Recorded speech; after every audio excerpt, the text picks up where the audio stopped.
Hello, welcome to another episode of Cooking with PRTC. I'm your host, Mark McRoy. Today what we're cooking are stuffed hamburgers. Our sides are going to be a corn with bell pepper and onion and some grilled asparagus with some onion, minced garlic, and a little lemon zest on it. But we'll get right back to it and we'll be here when you get back. Thanks for joining us.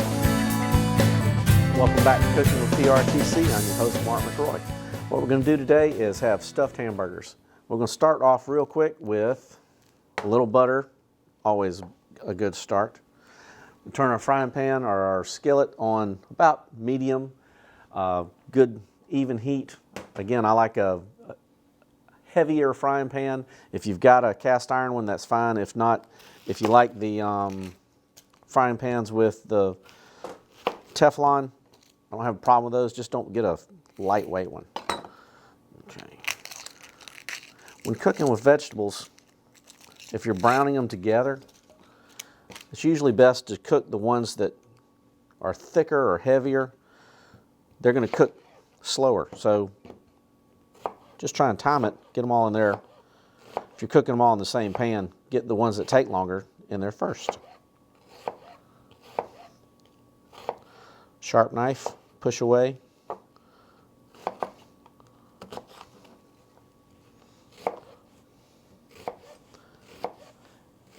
These don't have to be as small as when I'm making a spaghetti sauce. I like to cut those up smaller just so it gets in there and gets a little bit, the flavor gets a little bit spread out inside the dish a little better. But with this one, I mean, we're talking about a hamburger. There's not that far for it to go.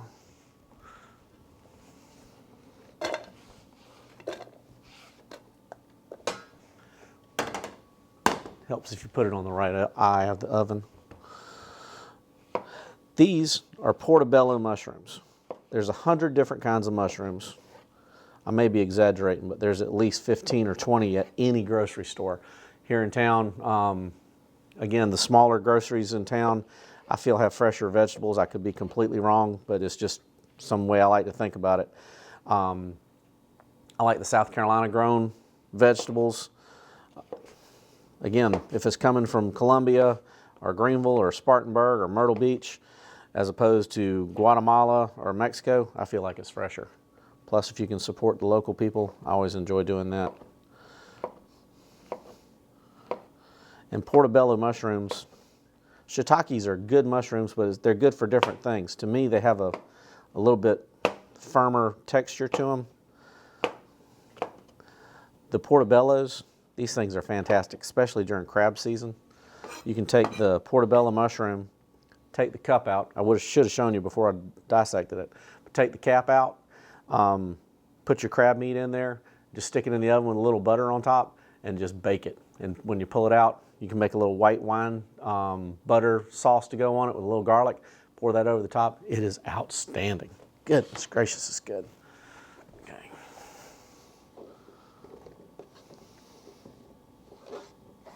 Okay. The other prep part is the cheese. Cheese is just like wine, bourbon, vanilla, everything you buy. It doesn't necessarily have to be the most expensive, but if you buy quality stuff going in, it's going to taste a lot better when you cook it. Our local groceries in town have a good gourmet section. And, you know, if you get the select singles in the cheese, that's fine, but it is not going to have the same flavor. And that's what we're after here, is making it taste good. We'll cut these up into chunks, and that's perfect just the way they are. We haven't started messing with raw food or vegetables or anything, so this is going to be great. You don't have to worry about, if you're cooking with chicken, you'd want a separate cooking piece or a cutting board. Take it off and wash it when you're done, and then come back or flip it over and get something different. But you don't want to cook with raw chicken or hamburger or especially pork and then come back and mix your foods with it. We get finished with this. We're going to let our vegetables cook down a little bit. We're going to come right back and start preparing the hamburger. Thanks again for joining us. Welcome back to Cooking with PRTC. I'm your host, Mark McRoy. We're going to keep going with our hamburgers. Simple is better. About a teaspoon and a half, maybe 2 teaspoons of garlic salt. About the same black pepper. When you do this, it's important when you knead it together. Don't overdo it. You'll break the fat down in the compounds of the meat, and it turns it into, it takes away from the texture. So all we're going to do is mix up a little bit of the salt and the pepper. And we're having 2 pounds of hamburger. So we're going to make 4 hamburgers. And what I'm going to do is just break it into about 4 equal parts. That's 1.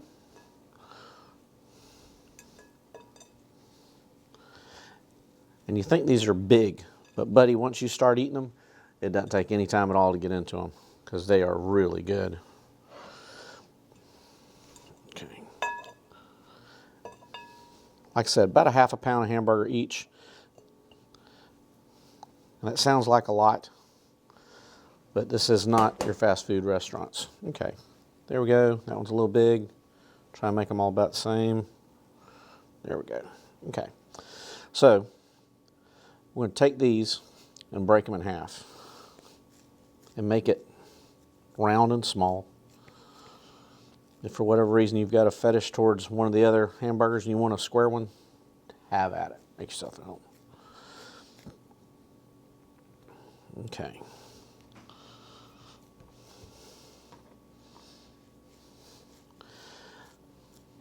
This probably takes more time than any of it. Okay.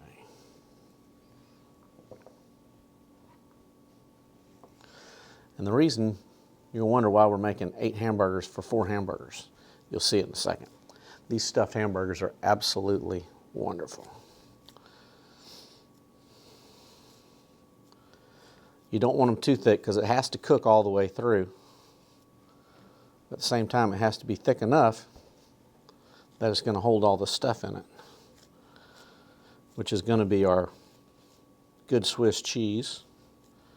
It's going to be our onions and mushroom. I just like Swiss cheese. If you prefer, say, a sharp or a cheddar or even an Asiago, I mean, you know, again, if that's what you like, you're the cook, make what you want. And the chunks tend to do better.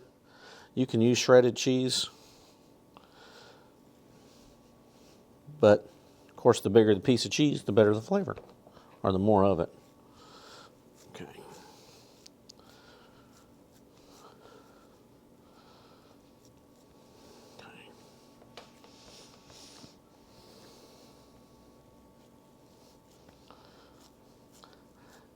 If you like, you can roll them into balls and then just squish them flat. But again, you're overworking the meat and it breaks down the fat content in it. You're going to have a better flavor and better texture if you don't just keep working it too much. Okay. All right. So we're going to have 4 hamburgers. A little bit of cheese on each one.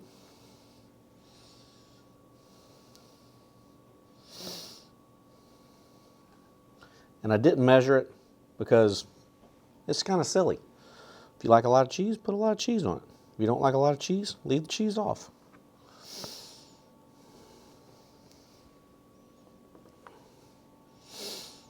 I'm real easy to get along with, especially if you do things my way. Okay, that's 4. Okay, and our onions have been cooking over here while we've been busy doing this. Onions and mushrooms, a little butter. I did not season the saute because, I mean, I've got salt and pepper and garlic in the hamburger, and I just didn't want to you don't want to have it taste just like nothing but salt. If you like it a little red wine in the mushrooms is just absolutely great. And if you have a problem, you don't want anybody drinking alcohol or anything like that, which is, of course, your business, the alcohol evaporates. Alcohol evaporates at 170 degrees, and if it's sitting on a frying pan for 20 minutes, there's not going to be any alcohol in it, but you still get that wonderful, rich flavor. Okay. Okay. Just trying to put as much as we can in there. That's the worst thing about doing this on TV. So you don't get to sample while you're eating because you don't want to see everybody with your fingers in your mouth all the time. Okay. Then just put them back together like so. Okay. And then just piece it together just like a little bitty, small, if you will, meatloaf.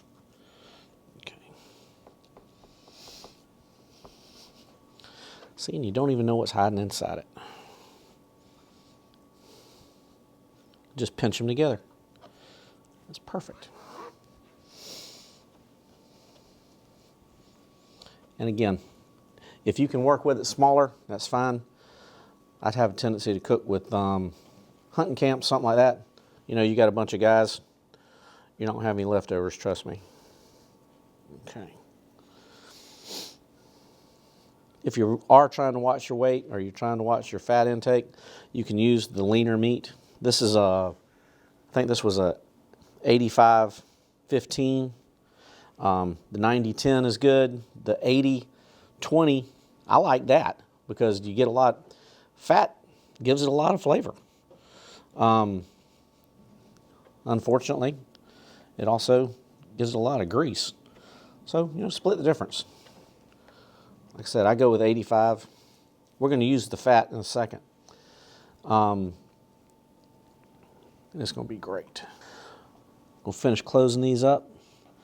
And all this does is just keeps it in one nice piece. We got our frying pan nice and warm. We're going to put these babies right in there and let them cook on a slow heat. They are thick, and again, that's why we're going to cook them slow, so that they will cook all the way through. I like rare meat. To me, these are done already. But we'll get these in there. Then we'll come back and start working on our side dishes.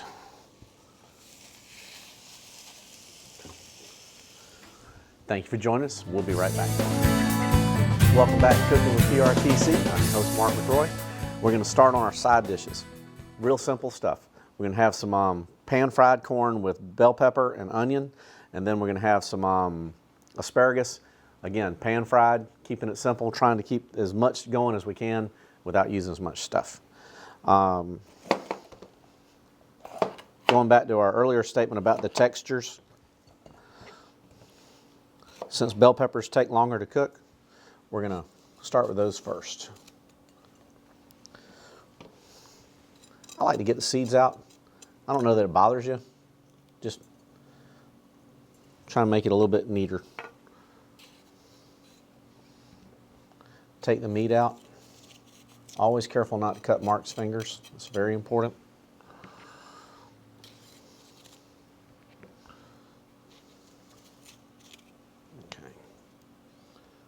Because I don't like bleeding. Okay. It's always funny when it's somebody else. The bell pepper doesn't really, I mean, if you like red ones or you like green ones or you like yellow ones, it doesn't matter. I like the different ones because it adds color, and we're cooking with yellow corn, so obviously the yellow bell peppers would not show up. I wish y'all could smell these hamburgers. They are really going to town here.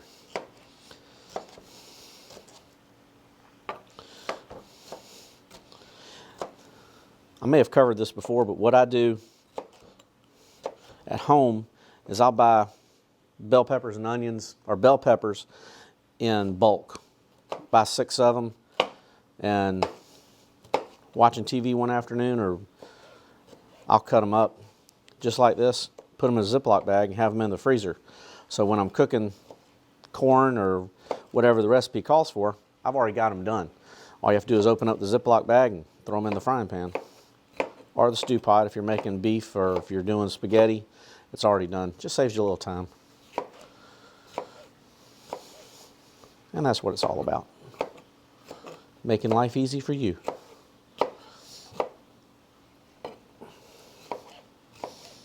That's probably going to be enough because we're only using probably about 2 pounds of the corn.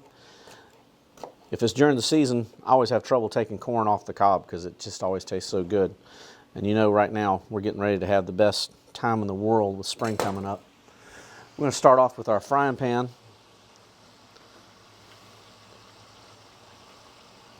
Medium heat because we're not in a rush. A little bit of butter. If you've got it, I don't know if you do this at home, but when I cook bacon, I'll always save the grease. I don't fry my eggs in complete grease, but I'll put a spoonful of grease in there when you're pan frying an egg, and a little bit of olive oil. That way you get all that wonderful bacon flavor and you don't have to have all the fat. We'll put that right in there and let that melt. I'm going to put these bell peppers in there.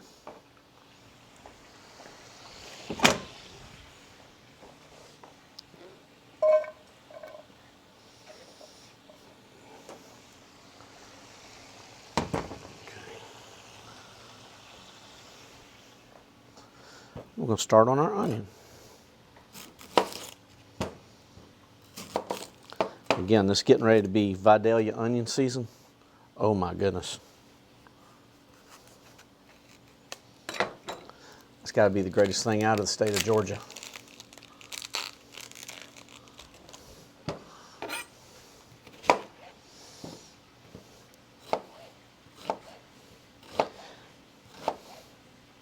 I do use a lot of onion when I'm cooking, and as long as you're using, onion with carrots in your stew, or onion with bell peppers, or onion with your beef, or onion with your pork, it all complements. So, I mean, you're not just tasting the onion, so you're not overdoing it. Okay. And as you can see, we've got a couple of different kinds of onions today. We're going to let that cook and heat up. Pay our hamburgers a little bit of attention over here. Again, I really wish you could be here and smell this. These are just absolutely wonderful.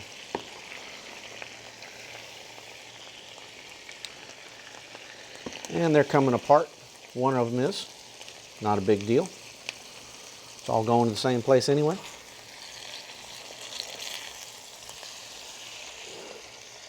Okay.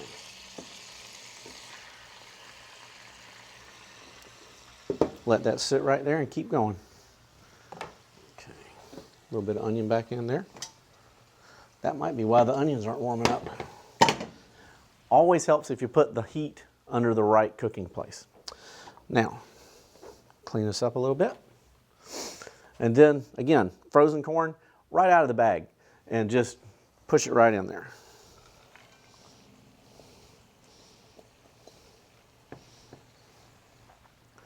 Can never go bad with a little garlic. Spoonful's fine. 2 spoonfuls is even better. All right. Asparagus, which I dearly love. I always cut the ends off just because these parts get tough sitting in the grocery. Most wonderful thing about asparagus, I put it on sandwiches when I'm making them during the week. I always put just grill them with little onions and mustard, or not mustard, but onions and mushrooms, and then just put it on your sandwich. It really brings out a lot of flavor.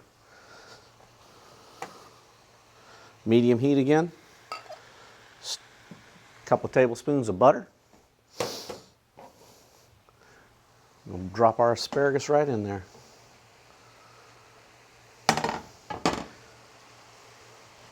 Get it in there really good. Great thing about this is, trust me, you're not going to burn your finger because it doesn't take long to look at a piece of butter in a hot frying pan. touch of olive oil, a little bit of salt.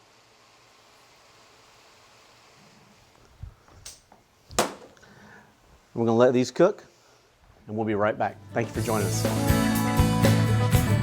Welcome back to Cooking with PRTC. I'm your host, Mark McRoy. We're going to make a little bit of a sauce to go with our hamburgers. Probably about anywhere from 2 to 4 ounces of sour cream. Again, if you're watching your fat and you want to use low-fat sour cream, go ahead. I find that repulsive. But probably 2 good tablespoons of horseradish. Stir that up. We talked about the low-fat meat earlier. Low-fat meat is great, but when you do have low-fat meat, you can't do stuff like this.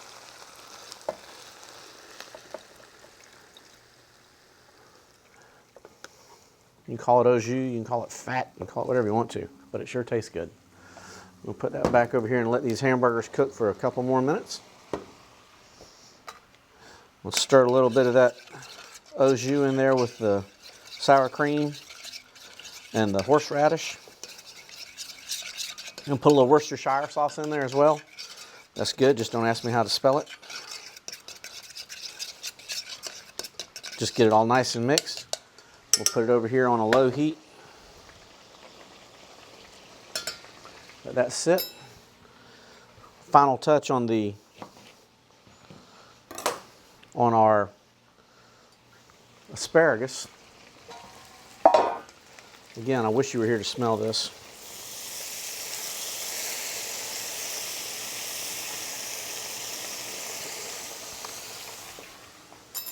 A little bit of zest on there.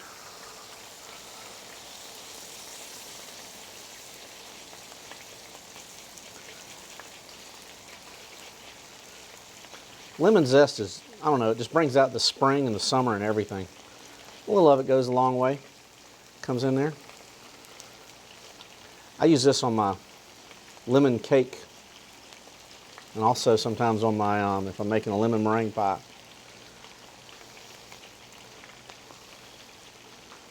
Just drop it right in there. We'll sit there and let that steam for a few more seconds. Turn the heat down to low. Folks, we'll be right back, plate this up and try it out. See how you like it. Thanks again for joining us. Welcome back to Cooking with PRTC. I'm your host, Mark McRoy. Today we had stuffed hamburgers, and it's a lean cut of hamburger with onions, mushrooms, and Swiss cheese. Put them together, slow cook them over a medium heat. Corn is olive oil, butter, corn, onion, bell pepper with a touch of garlic. The asparagus is asparagus, lemon zest, and again, a little bit of garlic and some olive oil.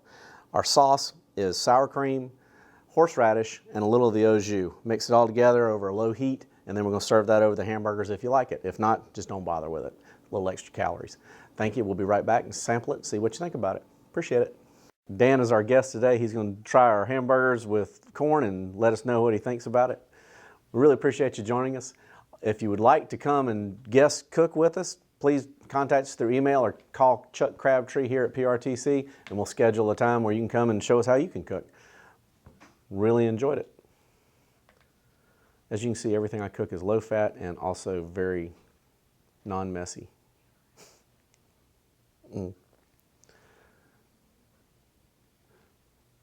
Well, he's not choking, so I guess it's okay.